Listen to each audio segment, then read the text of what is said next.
Are you ready? Oh, yeah! From parts unknown and into your home, this is the Groovy G Championship Belt Podcast. Now, here's your host, Groovy G. Hello there, folks, and welcome to the Groovy G Championship Belt Podcast. On this episode, we sit down with a belt collecting original. I'm talking, of course, about the game, Russ Miller. He's coming your way right now. You're watching the Groovy G Championship Belt Podcast. For your official Groovy G Belt Podcast merchandise, check out www.groovygshop.com. Russ Miller, welcome to the Groovy G Championship Belt Podcast. How are you? I'm doing great. Thanks, Groovy G, for having me on. It's an honor to be here. You know, I've known you for quite a while, and first time on your podcast. Oh, the pleasure's all mine. Let's not waste any time. What was it first for you? Was it wrestling or the belts? Wrestling. Wrestling was first. And I'm trying to think. There's a couple of instances where I became fascinated with the belts. I think Hogan had the big green on TV one time, and I saw it, but Macho Man with the Intercontinental title. I remember when Santana was awarded the belt. Me and Gene, awarded it in the ring. I think Santana was even wrestling in a tag team match, and they gave him the Reggie IC. And, you didn't get a good look at it, but later on, as, Santana went on, and he had the belt a little more, and you could see it, and then Savage always held it. He didn't wear it. He carried it.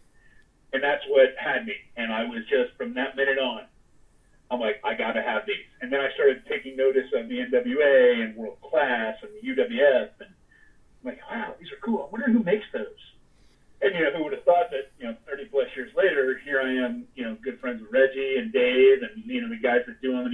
Obviously over the years, I've become friends with, Top Rope. I've had dealings with J-Mar. I've dealt with almost everybody that's legitimate, and Loomis, and, anybody that's really been a belt maker in this business. I've at least had even Mike Bartanian, who passed away a year and a half ago, I guess. I had talkings to him, too, about doing stuff for me years ago. And we lost touch with him, but just about any real belt maker that's ever been, I've talked to at least once or twice about doing something with them. And this is really the early 1980s, so this is really the dawning of those classic Reggie Parks designs. Yeah. How did you get into the collecting side of things? Well, like I said, I always wanted to have them, and then the whole story of J-Mar with the sale belts. I saved my money and I bought one. And then I don't know if he just had they were asking him questions about belts, and he posted the link to MidwestWrestling.com on his website, and which directed everybody to Ed Schumann. And I became friends with Ed, who set me with Dave and Reggie, and I went and met them at a convention. And from that day on, I was already friends with Dave after I first was introduced to him online. And I got to go meet him in person. That was the whole reason I went to the trip, was to meet Dave and Reggie. And, just from that time on, Reggie took a liking to me, God bless him. And, the rest is history. Dave's always taken great care of me. Despite what anybody wants to think, that man doesn't know how to fail. And people want to give him a lot of flack, but that man busts his butt. And people don't understand. I've been at his house when he's been up for 4 days and not slept because he's been working on stuff. So, things that go on, people just don't understand how hard some of these guys truly work. And we'll get back to Dave in a moment, I suppose. What year frame are we talking about here? This is the late 90s? Late 90s. I was introduced to Dave, I want to say late 97. And then, I started emailing back and forth with Ed, and he put me on to Dave. I think I was emailing with Ed for a few months. And I emailed him and I asked him a question, and he's like, just shoot me your number. So I shot him my number, and that was probably March of 1998.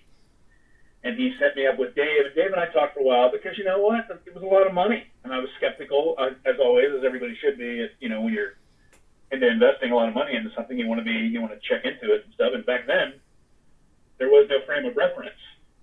You didn't have that.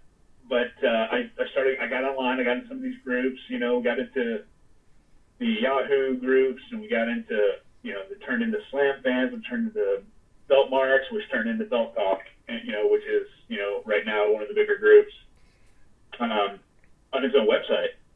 And, I mean, from 1990, I'd say from late 1997 until right now as we sit here, it was belts, wrestling every day, all the time. Now, you talked about the cost back then and the heavy cost of a real belt from Reggie Parks or Dave Milliken. What sort of figures are we looking at? Well, the JMR one I bought was a, quote, sale belt. It took him 27 months to deliver it. It was terrible. The plates were actually really nice, though, but the leather was god-awful for 27 months. You would have thought the guy would have tried to put some effort into it, and he really didn't.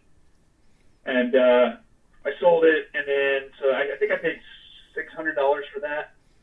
And when I started talking to Dave, now again, you're talking 23, 22 years ago, the Winged Eagle, I think, was $1,000 without the logo on it. You couldn't get the logo then. So I had a crown put at the top of mine, and I still have that belt to this day. So I've had that belt for, actually, the date I got it was just 2 days ago. So 22 years, 2 days ago, and I still have the same belt. If I remember right, it was $1,000, and I waited 2 months. Because I guess what I'm getting at is, even in those early days, it was still an expensive hobby. Oh, absolutely. Absolutely. And when the Figures Inc. belts came out, they were still a couple $100. And people were just like amazed. And I had friends that would get those WCW belts. I'd gotten my Dave belt, and I think at that point even I had gotten a Reggie belt. Reggie had made a TV belt for me of some sort that I had wanted. And he brought the WCW TV belt over to my house, and it was the Figures Inc. belt. And I said, really, that's cool. And I whipped my belt out and set it right next to it. And from that minute on, the guy's like, okay, this thing is junk. I want a real belt. So I hooked him up again. He bought a real belt too. So what was your feeling when those figs came out? Like you said, they're expensive. You have to make these contacts with people that probably isn't public knowledge of who actually makes these belts. What were your feelings when the figs replicas came out? Did you know that they were a different product than a real belt? Oh, as soon as I got my first one, oh yeah. Because by that point I'd had the JMR and the Milliken. And, when I got my first one, I think it was either the United States or the TV. And I got it. It was kind of neat, to have, because at that point I'd only had one belt. Or two belts maybe. And I'm like, wow, this is cool. And I remember talking to Dave, like, yeah, those are cheaper versions of this. They're stamped metal, and just created in a factory. And so I was learning about how all this stuff was done. And, but it was still neat to have, because when I was a kid, I would have given anything just to have that, But at that point, I started to lean away from the figures, and everybody I could, I tried to tell them about the real belts, and everybody kept focusing on that money thing, which is a real thing. But I knew people that had collections of Figures Inc. belts, of like 30 and 40 Figures Inc. belts, whining and crying that they couldn't afford a Dave and Reggie. I'm like, well, sell that shit and get a real belt. And they couldn't. Sometimes a lot of people, especially when you first get started, people are so consumed with quantity and not quality. And I think that's kind of where it went. And then once they saw a real one, oh, okay, I get it now. And then, at that time, there wasn't very many avenues to order. You had to know somebody to get in. And so, I would take orders for belts. I would just send them to Dave, give him Dave's email, and, the rest is, there you go. I probably sent 50 people to Dave. And, that first 5 years I knew him. Now, you talk about the expense and you talk about people coming back to the price. That's why they would probably prefer the figs over a real belt. What about bootlegs? Were bootlegs around at this point in time? Not that I remember seeing. You had some people that would make stuff that looked like a belt. And I don't know. My buddy had a hardcore belt that he had created out of like a 10-speed sprocket and he made the side plates. But I don't remember ever seeing, aside if you watch like a couple of the first episodes of Monday Night Raw, there were some in the audience. But I don't ever remember seeing like bootlegs. The only thing I can remember seeing at that point was like people would right away, they were doctoring up the Figures Inc. belts to make them look, better in the ring or whatever, because everybody knew what the belt was. But, I don't remember seeing bootlegs then. Doesn't mean they weren't there. Just, again, this hobby was a lot smaller back then. You didn't have the social media aspect of it. You had to kind of know people to get stuff. And, at least to me, and it still is, to have a Dave Reggie belt was an honor. It was always an honor for me because they, especially Reggie, and later on Dave, because, Dave's created some iconic, or he's used some iconic and made some iconic belts. The TNA World Title, the tags, the X Title that everybody loves. He's got WWE belts that he's done. He's done belts for all over the world, and as far as bootlegs, I don't remember ever seeing anything back then. Doesn't mean they weren't there. But I don't ever remember seeing that. And there was still belts that even like now we're off limits. You couldn't get them because the companies didn't want people to have what they have. So the Yahoo groups, they sort of morphed into Slam Fans. Slam Fans eventually morphed into Belt Talk. What are your thoughts on Belt Talk? It's a good place to learn. You got to watch who you talk to in any group. Don't be swayed, because if it's too true to be real, it probably is. But you got to know who you're talking to, and in this hobby, there's a lot of people that only care about the money, and it can't be all about that all the time. Sometimes you got to give to get. It's just like in any business. You have to know your audience. Just because you can take advantage of them doesn't mean you should. If you've got, here's the bottom thing. If you have a belt and you just go $5,000 for this, somebody jumps on it, okay. But, if you know you can get that, but you want to forward the hobby a little bit, why not just offer the belt at, especially if you know what you paid for it, you offer the belt at a lower price. Now you'll have interest and more people looking at it, and somebody may buy it, but then more people will come to you asking you about others. Instead of selling stuff for, an absorbent price just because that's what you want. And a lot of people do that. A lot of people do that. I don't personally believe in that, but if you can get it, hey, good job. But when you can't do it anymore because people don't want to do it because there's a $300 belt that looks similar to that, because you're not giving somebody the opportunity to get something that's really good quality, that's better than the bootlegs at a decent price. People want to rake the marketplace, and you shouldn't always do that.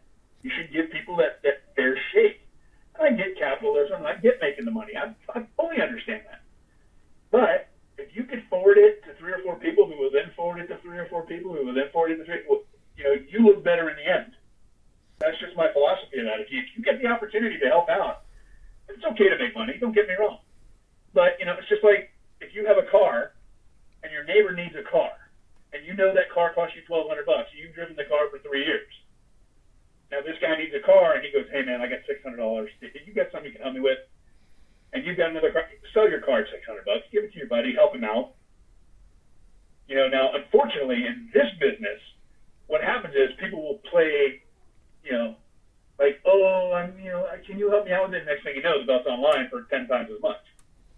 So that's why you have to be leery of who you deal with, because not everybody is always your friend. Not everybody is what they appear to be, and that that's not always the best policy, in my opinion. That's a really interesting take, I guess, on the hobby, and particularly coming from someone who is probably at the beginning of the hobby when it first started. That notion of trying to expand the hobby a little bit more. You did mention about, because this is all online, not actually knowing people who you're talking to behind the screen. Now, you came up with an interesting name, The Game, but it has some Roman numerals after it. Can you explain where that name came from? Yeah, back then, Austin was big, Triple H was big, and I wanted something that would stand out. So I said, well, I'm one of the first guys in this, so I could be kind of a game.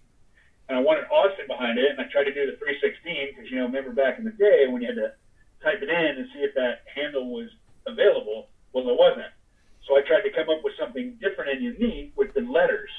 So IIIXVI, the game IIIXVI was the game 316, just in Roman numerals. And people never put it together, which I could never understand how they could not, but it just never did. But it was my email, and it still is. I don't use it as much anymore. I use my Gmail one more now at this point because it's easier. It's on my phone. But back then, email wasn't on the phones. It was only on the computer. So it was at the computer. And then my other name is Russberg, which I don't know how somebody got this, because I was always more an Austin fan than a Goldberg fan. And I like both guys. But a little sidebar here. We're in New York for WrestleMania 20. And I'm with Dan and Shane Kovac, and we're a whole bunch of us, Supreme, if everybody knows who that is. That's an old school name. Fabe was there with us. So we're just walking around New York, and Fabe had this undisputed belt that he had made, not at WWE, but like a custom. And he brought it with us, so we were all taking turns carrying it around. And Adrian, whose screen name is Supreme, who's also a worker, says, "Hey, I got to go into this ATM vestibule, and I got to get money." And we're all right. So we're all standing there, and I got the belt over my shoulder. And right then, this busload of Japanese tourists pulls up, and they start coming off the bus, looking at us. And they're coming up, oh, you're a wrestler, you're a wrestler. And Dan McMahon pops up and goes, yeah, you don't know Russ, the world heavyweight champion, right down the street tonight, man. It's famous. And these guys are all taking pictures with me. We're laughing so hard. And, so Dan McMahon came up with that for me, and it kind of stuck. And people call me that to this day. Russberg, I love it. Let's go back to, Belt Van Dam, I suppose. He came up with the Russberg nickname. Yeah. What are your thoughts on Belt Van Dam? He's a bit of a polarizing person in the community. Why do you think that is? Dan marches to the beat of his own drum. He'll never steal money from anybody. Belt Talk is his baby. And, he does things the way he does things. We differ on some business things. We help each other out. I mean, he's helped me numerous times. I've helped him numerous times. There's no question about that. But we're just different. And, I guess that's, I partied with him, I drank beers with him, but we're just different. And that's okay. You don't have to, not everybody's the same. That's what makes the world go round and round and round. Why do you think there is that much, I guess, animosity? I don't know if it's jealousy or what it is. Why do they have these names like Dictator Dan, or he's looking at your private messages on Belt Talk, or he's just in it for the money? Where do these opinions come from, do you think? It's just got to be from people's dealings with him. I don't know, like I said, we differ in a lot of different things. It's got to be in how he deals with everybody. When he talks to me, he's always very, cordial, very nice. I'm the same way with him. It's not like we have animosity. But we're I guess you would call it competitors in a way.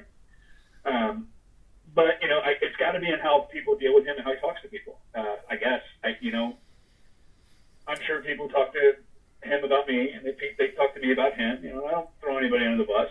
But people, that's just how he talks to people, and that's his way, and it works for him. More power to him. Yeah. I'm me. He's him. So, I don't, how he's dealt with me has always been okay. But, how he deals with others, I'm not there in the conversation. So, that's only their side of the story. But, I guess he just how he depends on how he talks to people, I guess.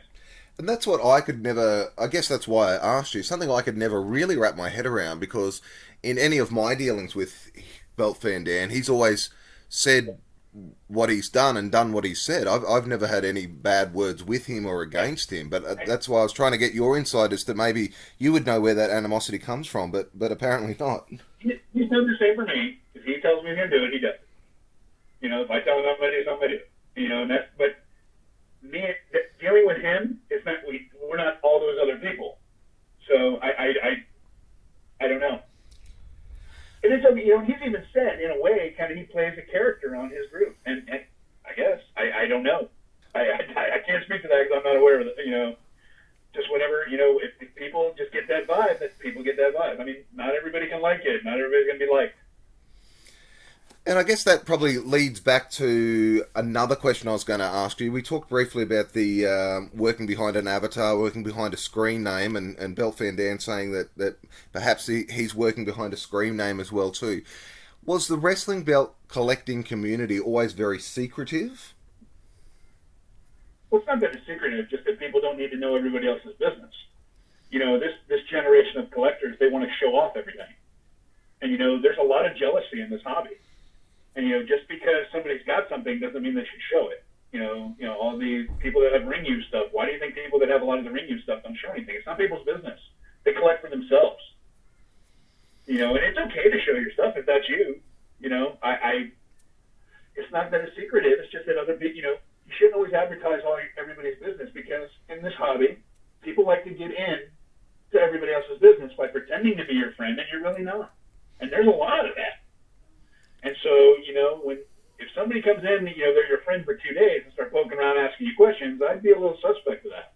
Why is that, do you think? Why do people want to buddy up to people? Why do people want to be your friends? Is it because it's the expense of the hobby, or do they want something, or do they figure you can give them an in where they can't get to?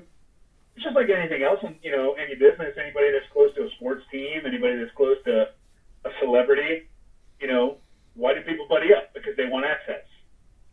Not that they've earned it or deserve it, but they want that access. That doesn't mean they need to have it or deserve it, because, we all talk about kayfabe and the wrestling business and, the belt.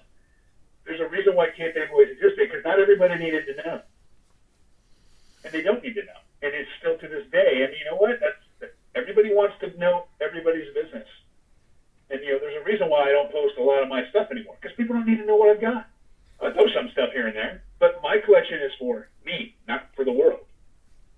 And I don't, just because you have, say you find somebody that's got a WWF Milliken and you get it for cheap. Now everybody wants to go poking around. Who'd you get that from? Who'd you talk to? Where'd you go? How'd you get that? That's not anybody's business but yours and the seller. Has belt collecting always been like that? I think, or when did it change? I'm trying to think about that one. I just think everybody always wanted to be in the, I don't even want to know who's being in the belt. It's about the logo stuff. How come so-and-so has a logo belt and I don't? How come so-and-so has this belt and I can't get it?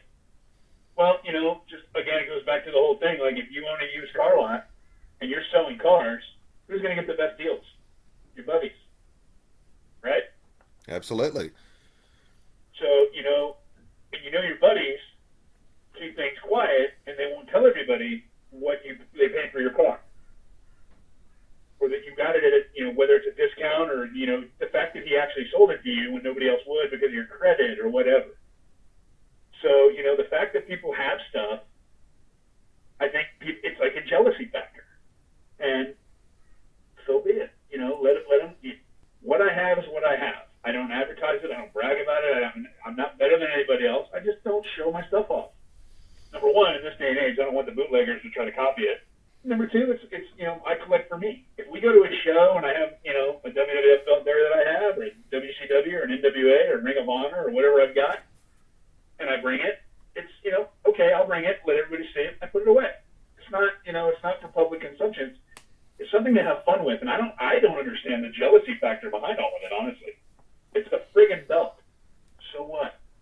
Why are you that obsessed with having, just because somebody happened to get one, how can you get it? Well, sometimes it's luck, sometimes who you know. I guess that's probably a good segue into the Facebook belt groups. And now, until only a couple of years ago, there was no, none that I knew of anyway, Facebook groups that talked about belts. There was certainly a presence from Belt Talk, but Belt Talk, the forum, was actually the only place. What are your thoughts on the explosion, of the Facebook groups? Well, the groups can be good, but it also opens it up to more of these guys that are trying to steal. I just dealt with one the other day. A guy said he sent in this and that and the other, tracking number of customers, and he never did. So, to me, you're a scammer. The whole internet world opens up a whole new, you can hide behind your screen. And it's simple, but it can also lead you to make lifelong friends and meet good friends. I met you through this. I think we might have been friends on Belt Talk too before this, and to see that even in the bootleg community, all the dirt bags in there that are trying to stiff people, and granted it's $300 or $400, but I don't know about you, but I work hard for my money. $400 is a lot of money. And these people want to stiff each other for these belts, and I'm like, I don't get that. So it's all in. You got to know your audience. You got to know who you're dealing with, and it's really easy to have anonymity on a screen name and create 17 different accounts. That's why Dan's the same way. Granted he's got like Dan Belzer and and Dan, but you're still dealing with the same guy. Everybody knows who he is. Everybody knows who I am. We are two guys you can look at that that you can say, look, if I send this guy my money, he's going to take care of me. You can't say that about everybody. There's a lot of guys now. There's newer guys now. But you can't always, the two guys that have outlasted everybody else are me and Dan. Aside from, Dave Reggie and all them guys that, make the belts. But, the internet opens up that plethora of, and the social media aspect of being taken. And you get these people that, again, and Dan has said it, I've said it, it looks too good to be true. It probably is. You mentioned before about how you collect for you and you don't show off your collection. What are your thoughts on people on these Facebook groups that show off a huge amount of belts that they've got? Like you mentioned before, I guess the quantity over the quality. Have you got any thoughts on those types of people? Well, it's it's their collection. If they're proud of it, and they should be, they spent their money. But, like I told you earlier, you get a lot of people telling me, oh, I can't afford a Dave or a Reggie. I can't afford a Reggie belt. I can't afford one from Belt Performance, Loomis. Well, you got, $40 or $50, $300 belts right behind you. If you get rid of some of that stuff that's not even close to the quality of a Dave or a Reggie or a Loomis or Top Rope, you could afford a good belt. And you know what? We're not saying you got to have 50 Reggies like some people do. Get a belt and so you can see the difference. To some people, it doesn't matter, and that's okay. That's fine. But you don't want to put a class or a designation on it. But you know what? If you go to a car show and you got Pinto collectors and Lamborghini collectors, that's a very different kind of collector. Or you collect Rolexes versus Casios. It's a different kind of collector. Yes, you're in the same realm, but you're not looking at the same stuff. You're looking at different things. And it's okay to have knockoffs. I don't begrudge anybody because it's their money. The only thing I don't like is, some of these guys with the intellectual property, WWF, WCW, NWA, that money, when the belts were made by David Reggie and, whoever the makers were licensed to make them, that money was for the companies and for them. Now, all these guys that are producing all this WWF, WCW, all that stuff, they're not making a ton of money, but that intellectual property doesn't belong to them. And that's, again, I'm not going to tell anybody how to spend their money. I'm not. It's not me, but that's the part of it I don't like is, you're taking from somebody. I mean, everybody's enjoying it and having a good time with the belts. Again, I'm not going to rag on anybody for that. But, you asked my take on it. That's my take on it, that, they're still stealing. Yeah. It's a form of theft. Not granted, I mean, is it going to be taken care of? Who the hell knows? That's overseas. How many lawyers would that take, and how many different ways to handle it? If you get a belt, if somebody offers you a belt for $200 and you want one to play with, if you spend $200 and you're happy with it, that's on you. That's okay. I'm not going to tell somebody no, but don't come to me asking for a Reggie belt and I give you the price. You're like, oh man, this one just looks just like it. It's $300. Well, not really just like it. If you think it's just like it, meet me and I'll show you the two. You'll see the vast differences. And that's an interesting take, I suppose, because as with any, I guess, counterfeit or knockoff goods, there's always, I guess, a big hole that you can go down of the pros and cons for them. Sure. Absolutely. What do you think the main one is for people to have bootleg belts? Is it because of the price? Is it the unavailability of some logos and stuff now? Or is it just the convenience that people want what they want straight away? I think it's a little bit of all of it. I think, with stuff being delayed, with, not being able to get, the logos. I heard the AEW belts are going to be coming out soon. I hope those are nice. The Ring of Honor belts they got now completely suck. I think they're all, and I've seen the real ones live and up close, and I just, I cringe. But again, it's not my company. If that's what they want and paid for it, they're happy with it. As much as us as fans don't like it, that's what they wanted. The TNT belt, I am not a fan of it. If that's what they want and paid for, and they like it, that's what matters, not what the fans think. On certain aspects, people got to realize that. The product is for us, but, when the people start revolting against the product, what happens? It changes. Because they're going to have to. Because once they start losing viewers, now it changes. The belt's not so much, because the belt is just to designate the champion, and it really, in the whole means of things, it really doesn't mean shit. It's just a belt. They have to, because if you just had a bunch of wrestlers and they wrestled every week and there was nothing on the line, that ain't any fun.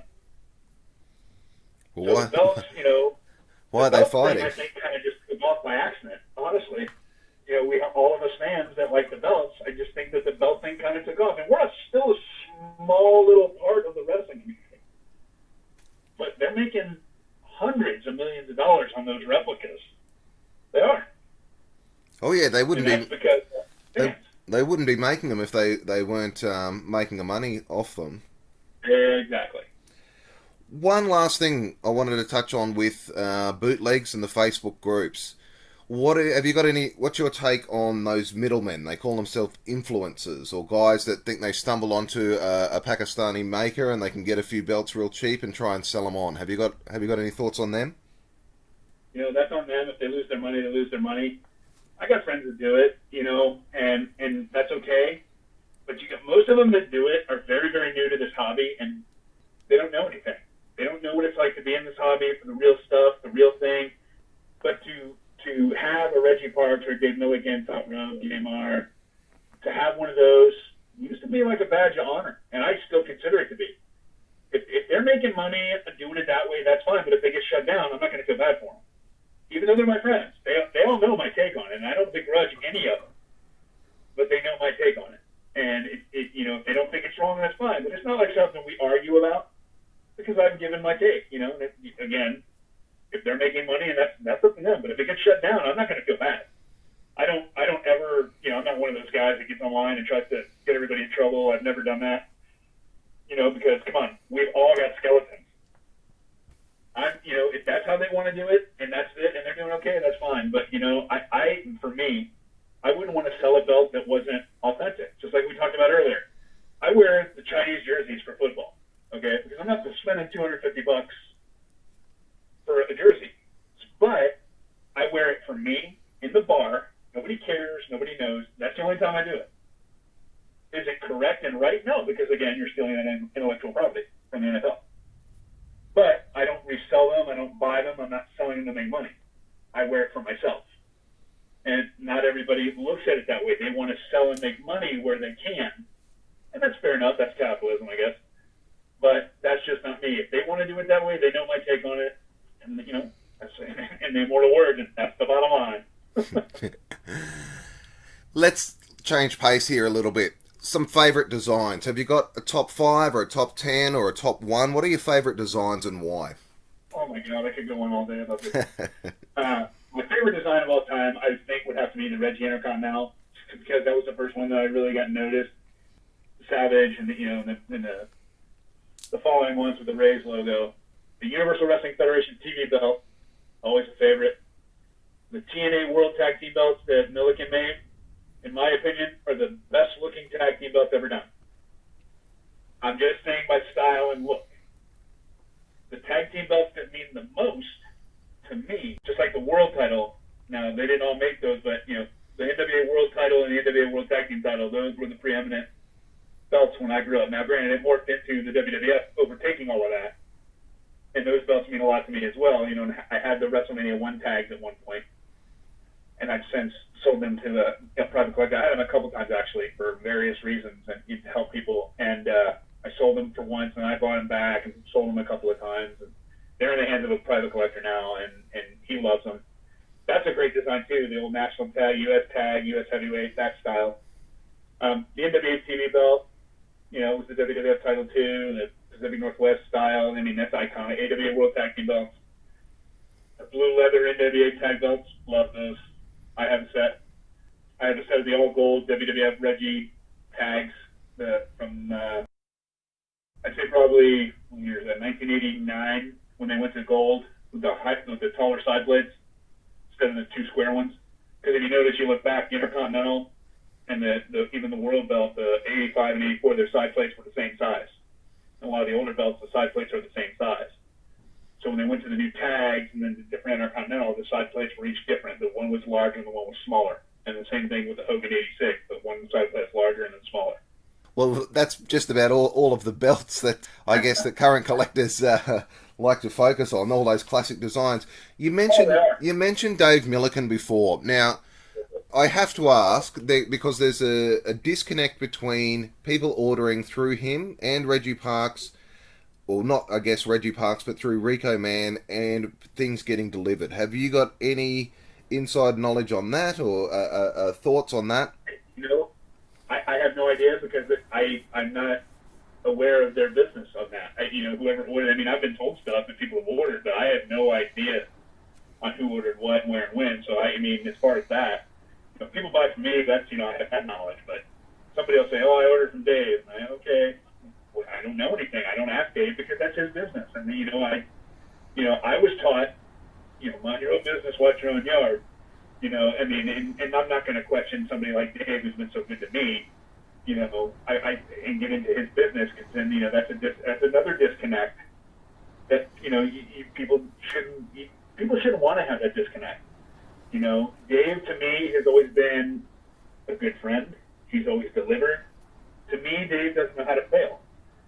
Is he behind? I guess so. Do I believe he'll catch up? Absolutely 100%. He doesn't know how to fail. He's always come forth when he's had to. And that's, as far as, I don't know about Rico, I don't know. I couldn't tell you the first thing. Some people have told me they ordered through him, but I don't know. I'm not aware of that. I don't know what orders he did. I have no idea. Now, you mentioned before that you take your belts out, you handle them, you don't put them in a display case. How do you look after your belts? How do you clean them? How are they on display when you're not handling them? They're on display downstairs on shelving units. I don't have them in glass case or nothing. I have the old school like wooden bookshelves, and they're just sitting there. Now, again, I'm not one to toot any horns or anything. Look, I'm just me. I've got enough now that I watch some of these guys like, oh, I spent the whole day polishing. I'm like, look, I like women, I like partying, I like having fun, I like having my life. I don't spend a day on a Sunday down in my basement polishing my belts. I'll wipe them down here and there when I'm there. I'll wipe them off. If they get dusty, so what? It's just a question of, it's not like I mistreat them, but I'm not in my basement all the time every day. If I, some days if I'm bored or I'm not in school or working, I'll go down and clean 2 shelves of them off, and I'll clean the other ones off here and there. But I don't spend hours and hours and hours with them. I got number one, I have too many. I don't have time for that. But if I pick them up, like sometimes I'll take 2 or 3 belts upstairs on the weekend, and I'll polish them off, and I'll take care of them, and I put them back down there. And if I'm doing something later on, I'm not doing anything, or I'll pull a couple more up there, polish them up, put them back down there. It's not like I spend an inordinate amount of time going over them. Like, I'm not going to lie, I once did that. Like, oh, it's Saturday night, I'm not going up tonight, I'll polish them up. No, I'm not doing that, no. I get, number one, I don't like running the stairs that often. I'm old, man. So, I take care of them, but I don't baby them like some do. It just boggles my mind. But, I take care of them to where they're not, falling apart or anything. So I hope not. And if you could own any ring-used belt, would that be the IC? It'd be the ring-used Intercontinental Heavyweight Championship of WrestleMania 3. Can you dig that? Yeah. I've been blessed over the years to have made the connections that I've had. I owe Dave a lot, I owe Reggie a lot, and I always tell people this, and some people just, they think that they got to where they are by themselves on their own merit. Well, somebody had to start you off and show you. Dave and Reggie did that for me. And then I made friends because I was friends with them. But you have to earn trust and earn respect, not weasel your way in and try to show them this, and then when you get what you want, go a different direction. You can't do that. You have to be straight with people, and I think that's always benefited me. Have I always done everything right? No. Come on, none of us do. We've made mistakes. We've all made mistakes. None of us are perfect. But, I think I've learned by trial and error that sometimes less is more. Have you got any red flags? What would make the alarm bells ringing in a trade or in a sale for you that something's going pear-shaped? I would have. It would all depend on the situation. How did the person get my name? How did the person know to ask me about certain things? How did or like if I was selling to them, I go off of first vibe. The way I do business with the belts, Dan does business the same way. Our name speaks. Our name speaks. Doesn't mean we're head and shoulders above everybody else, because there's a lot of guys, even the guys that deal in the bootlegs, I know that their word speaks. If they tell you they're going to do this, they're going to do it. Know who you're dealing with. Red flags would be, okay, I've got money right now, I'll give you my, for me, it's how the person comes across, where they come from. If they friend you, now it's different now because on Facebook, they can just friend you out of the blue, and that doesn't even mean to be them. On Belt Talk and stuff, you look back, you kind of had to know somebody that knew somebody, and it still should be that way.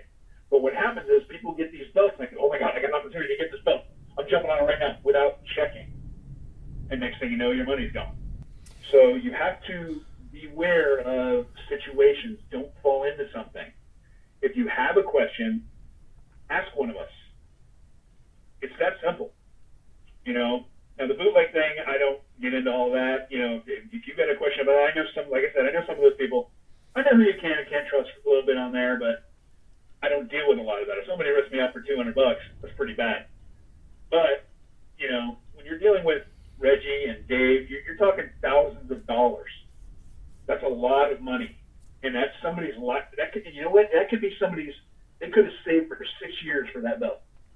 And you're going to rip them off and just think it's funny? I could never do that. And then look in the mirror. If I tell you I'm going to do this for you, or you ask me an opinion about this guy based on your conversation that you screenshotted and sent me, and you go ahead and go against what I say, hey, no. Sometimes does it work out for them? Sure it does. I've had that numerous times. I'm like, dude, I wouldn't trust this. Just something about that strikes me, and they'll do it. And there was a guy just overseas here recently. I don't know if you saw that. He sent it to Joe Turner in New York, and Joe Turner sent him like a 7-pound weight in a box. And there's a guy who's an outstanding guy, I'm going to name drop on him. His name is Patrick Struble. He sent back the guy's weight deal because he bought it from that Joe Turner guy, fully unaware of what went on. Then when he saw what went on online, he sent the guy the belt back. He actually returned the guy's belt, and that's what a stand-up guy does. Yes, he lost money. And you know, anybody that wants to give to Patrick Struble, please contact him. He's a great stand-up guy. He did the right thing where a lot of other people would not have. You know, I mean, that cost him a couple $1,000. And he did the right thing because it was the right thing to do. He could have just said, to hell with everybody, I'm taking this belt, I paid for it. But he didn't do that. He did the right thing and sent that man his belt back. And I'm friends with Patrick, I know him. I didn't know him all that well up until a few months ago when all this started because I was trying to help in all this, and I think Dan even tried to help. But Patrick did the right thing. A lot of people in those groups, there's no way they would have ever done that. You know, there's very few of us that would ever do that. And I'm proud to say Patrick is my friend, and I applaud him for doing what he did. Absolutely. As you said, not many people would do that. Now, there must be some positives in this hobby. It's not all doom and gloom. What are your favourite parts of collecting belts? The favorite parts of collecting are like going to the conventions, the Charlotte Fan Fest, and partying with everybody, having fun, getting drunk, having the belts, and just goofing off. And just there's not many times a lot of us let out that inner mark, because I know I don't. But when I'm with these guys, they're my people. If that makes sense. You get in there and you forget that, you know, it's all about this. When I'm with all them, I'm not in the game. I'm not Rustberg. I'm just Rusty. I'm Rusty having fun with my buddies. And it's a lot of fun. And you can learn and you see things and you learn about the wrestling business and you learn about the belts and you see that it's not, because online is a very kind of box. You're like in a box, right? But when you meet people in person, you see, holy shit, these people are real people too. It opens up a whole new world and you learn from that. It's hard to just learn sitting online. And I think in talking to people on these podcasts, that's certainly come across, that a lot of that drama that happens online is certainly lost, or it's certainly a lot less when you're talking to someone face to face. Yeah, and the whole thing is, people want what they want. And, they see, I'm not going to name drop on it, a certain guy that lives in his mom's basement. But, he's stealing a lot from Reggie and Dave with, making his little coins and all of that crap. And, if people want to follow him, that's okay. I'm not friends with him, I don't respect what he does. But, greed in the end, and karma gets everybody. And he can say what he wants, and everybody can say what they want, You can't be that way with people. And he's treated a lot of people really bad. And then once they come online, because everybody wants to say, oh, I'll get online and I'll make everybody my friend, then that ain't what it's about. What it's about is doing the right thing from the get-go. And that's how it should be, and that's how it needs to be. And that's what people forget. People just want what they want, though. If you give them a product, even though it's not legit, and they want that, they'll spend their money to get it from you. Why do you think like a lot of these used car dealerships that you see on the corners in these neighborhoods go out of business after just a couple of years? Because they've already taken who they could take. Now they got to move on. It's like a carnival worker. You can't, there's only so much wrong you can do. And, in this business, to give, here we go with the bootlegs. Straight up. I got three friends that are disabled, that are special needs. One of them is named Chris. His dad was a pastor. He died a couple years ago. Kevin was a great man. And when they knew I had the belts, one of my friends told them, and I went and met them. And they saw the belt. These kids were around, and they're not kids. They're in their 30s and 40s and 50s, these special needs people. Tremendous personalities. They saw my belts, and they literally wouldn't leave me alone. Not that I wanted them to leave, but they would not. They kept coming because they wanted to see. They don't know the differences.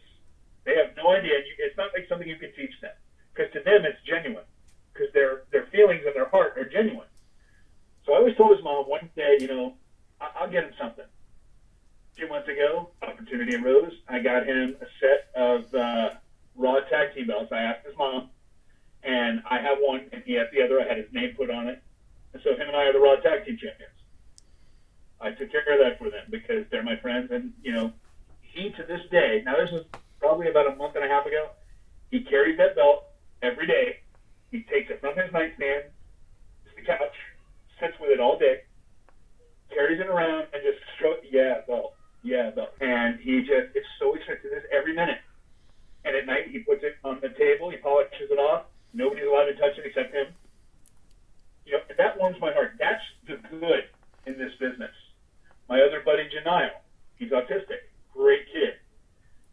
He had a job. That's how I met him, working at the place that I worked at. And he was a wrestling fan, so we started talking. And he told me he wanted to be tag team champions with me. And he told me, I'll buy my own belt. I said, okay. Found out how to get these, through the way I got them, and he gave me $250, and now we are the SmackDown Tag Team Champion. That belt sits on his shelf in his room. He's the only one allowed to touch it. He polishes exactly how I told him, and he takes care of it. Nobody's allowed to touch it but him. That's the good in the hobby. My little buddy Scotty, who lives in Boston, he's got cerebral palsy, works for a full-time job, one of the best guys in the world. His favorite team is the Midnight Express. And I wanted to have something. So it arose. I saw an NWA U.S. Tag Team belt bootleg, and I bought it. And I talked to him last night. I said, I want you to sit down. You're going to be in for a surprise. And he was laughing and joking, and I showed him the picture. And he was so blown away. He's like, he goes, I have to put the phone down. I can't even talk. He was blown away. That's the good in this business. And for them, it's not about the bootleg. It's not about the Reggie and Dave. My nephews have belts. They have the Dave belt that I gave them. They want to be tag team champions with their uncle. To them, it doesn't matter what it is. It's that they have that connection with me. And to give is much greater than to get. The hobby has been so good to me. Just to give a little bit is the best thing in the world, because it's about them now. I've had my joy. That's about their joy. And to see their faces and to know how elated they get is worth everything. And not everybody does that. A lot of people just want to take. And again, like I said, giving is some of the best thing you can do. And taking isn't always the best thing. And that's a great way, I think, to end it on. Russberg, thank you very much for joining me on the Groovy G Championship Belt Podcast. Well, thank you very much, my friend. I appreciate it. And hey, guys, to all you out there learning about belts, Dan said this before, too. It's about quality, not quantity. If you want to have 110 belts, feel free. Make sure you're looking at good stuff, though. You want it to be close. You want it to be as close as it can be. But to me, nothing beats Reggie Parks, Dave Milliken. That's me. I've done this for 25 years. There's a lot of good belts out there, though. There really are. A lot of different guys coming up. Hey, Mike Nicolau, great re-leather guy. You can't go wrong with him either. I'm a guy that fell into this because of my love for the belts. That's how I met you. That's how I know all these people. That's how, when people come to me and they say, hey, I know you from this, and I know you from that, I met you in Charlotte. That's really kind of cool. And I always look back, and the funny thing is, I always tell Dave and Reggie, the guys, I couldn't have ever done this without knowing you. And again, it all goes back to it started somewhere. Dave always gives that to Reggie. Reggie started this all because he had a trophy that they carried around, and it was too big to fit in the car, and it was breaking all the time because they would break it in the shows and had to put it back together. So he created the belts. So Reggie created this, what did he tell me, 1962, 63? And I think actually Dave owns the original Midwest tag team belts that Reggie made. And I've seen them several times. I have a picture of them somewhere unless I sent it to him. It was in a magazine. But learn and understand the hobby. Don't be a mark. Don't be petty. These are wrestling belts. They're made for wrestling. So when you get one, it's made for that business, not to be pristine. I mean, it should be very nice, and every belt I get is fantastic. I still act like a little kid when it's in my hand. I do. People won't see that because I don't show that. Even if I'm right in front of them getting a brand new belt, I don't show it because I've done this for so long now. And, I've been so blessed to have met, seen, learned, have, and do the things that I've done to meet, to know you and to know, from Belt Van Dan to Fade to, even the guys that are the lowlifes in this business, I've met a lot of them and I don't care for them, but you know what? Everything is a learning experience in this hobby. Everything. Go to those that know, that have been there the longest. If you got guys that are selling bootlegs for all of a year, they don't know anything. They don't. They haven't been in this hobby long enough to understand the business, the real part of it. There's a lot of very intelligent guys that sell the bootleg. They do some fun podcasts and stuff, but, they're still new. All of them are new. And they'll tell you, I've been in this a year. I've been in this 10 months. I've done this for 25 years. It's a long time. I mean, that's half my life. Oh my God, I'm that old.